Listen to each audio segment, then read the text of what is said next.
ஆண்டவரில் எனக்கு இனியவர்களே, இன்று பொதுக்காலத்தின் 11ஆம் ஞாயிறு திருவழிபாட்டை கொண்டாடுகிறோம்.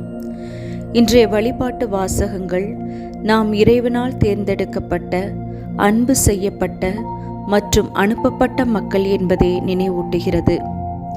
இன்றைய முதல் வாசகத்தில் இஸ்ரேல் மக்களை தமக்குரிய தனி சொத்தாகவும் தம் உடன்படிக்கைக்கு உண்மையுள்ள மக்களாய் வாழவும் அவர்களை வழிநடத்தி வந்ததை உயர்த்துணர்கிறது. இரண்டாம் வாசகத்தில் நாம் பாவிகளாய் இருந்த போதும் நமக்காக மரித்து நம்மை அவரின் தந்தையின் அன்பில் இணைக்க தன்னை தியாகமாக்கினார் என்பதை நம் மனதில் பதிக்கிறது. இன்றைய நற்செய்தியில் துன்புறும் மக்களை முதலில் கண்டு அவர்கள் மேல் பரிவு கொண்டு அவர்களுக்கு நலமும் நம்பிக்கையும் இறையாட்சியின் மேன்மையையும் வழங்க தம் திருத்தூதர்களை தேர்ந்தெடுத்து அவர்களிடம் அனுப்புகிறார் என்பதை நமக்கு சுட்டிக்காட்டுகிறது.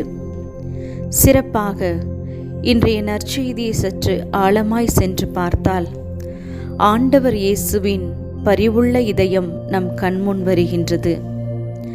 பாவத்தின் சுமையால், நோயின் கொடுமையால், போராட்டத்தின் வேதனையால் மக்கள் படும் நிலை கண்டு இதயம் கனத்து நிற்கின்றார் நம் இறைமகன் இயேசு.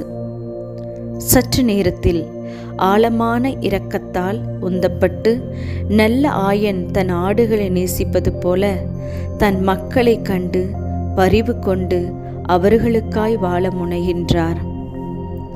தான் கடவுள் என்றாலும் ஒரு நொடியில் அவர் இவ்வுலகையே மாற்றி அமைக்கும் சக்தி கொண்டிருந்தாலும் தம் மக்களுக்காய் தானும் அதில் ஒருவனாய் நின்று செயல்பட விளைகின்றார் நம் இறைமகன். மக்களோ அதிகம், பணிகளோ பெரிது, சேவையோ மிகுதி. இந்த மாற்றம் ஒரு நாளில் முடிய போவதில்லை. இந்த பணி ஒரு நாளில் நின்று போவதில்லை. மாறாக அவர்களின் வாழ்நாள் முழுவதும் தொடரப்போகிறது என்பதை உணர்ந்தவராய் தன்னோடு இணைந்தும் தனக்கு பின் முனைந்தும் செயல்பட 12 சீடர்களை தேர்ந்தெடுக்கின்றார். இதில் சிறப்பு என்னவென்றால் தம் சீடர்களை தேர்ந்தெடுப்பதில் இயேசு மேற்கொண்ட முறைதான். மிகவும் செல்வம் படைத்த, பதவி நிறைந்த, வளமையில் வாழும் மக்களை தேர்ந்தெடுக்கவில்லை. மாறாக மீனவர்கள், வரி தண்டுபவர், தீவிரவாதி, பலவீனர்கள், போராடும் மக்கள் என்று அந்த மக்கள் கூட்டத்திலிருந்தே அவர்களை தேர்ந்தெடுக்கிறார். ஏனெனில் மக்களின் உண்மையான நிலை அறிந்து அவர்களுக்காக உழைக்க அவர்களோடு வாழ்ந்த மனிதர்களை தவிர வேறு யாரும் பொருத்தமானவர் இல்லை என்பதை இயேசு நன்கு அறிந்திருந்தார். அவர் அவர்களை இறுதி வரை நேசித்தார்.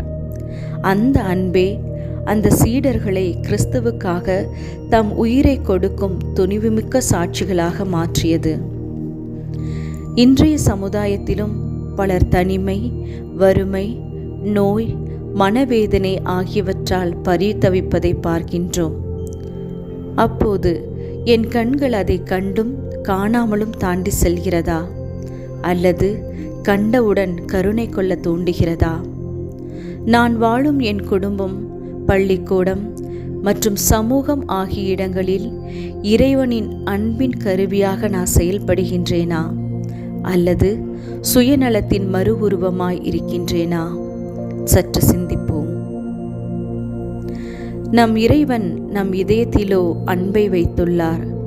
ஆனால் அவரோ அன்பையே இதயமாக வைத்துள்ளார்.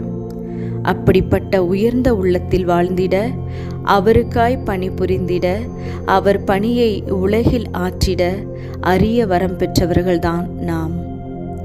ஆகவே நம் இதயத்தை இறைவனின் இதயத்தில் பதிப்போம். நம் கண்களில் இறைவனின் கருணையை ஏற்போம். நம் எண்ணத்தில் இறைவனின் செயல்களை சுமப்போம். நம் வார்த்தைகளில் இறைவனின் வாழ்க்கையை எடுத்துரைப்போம்.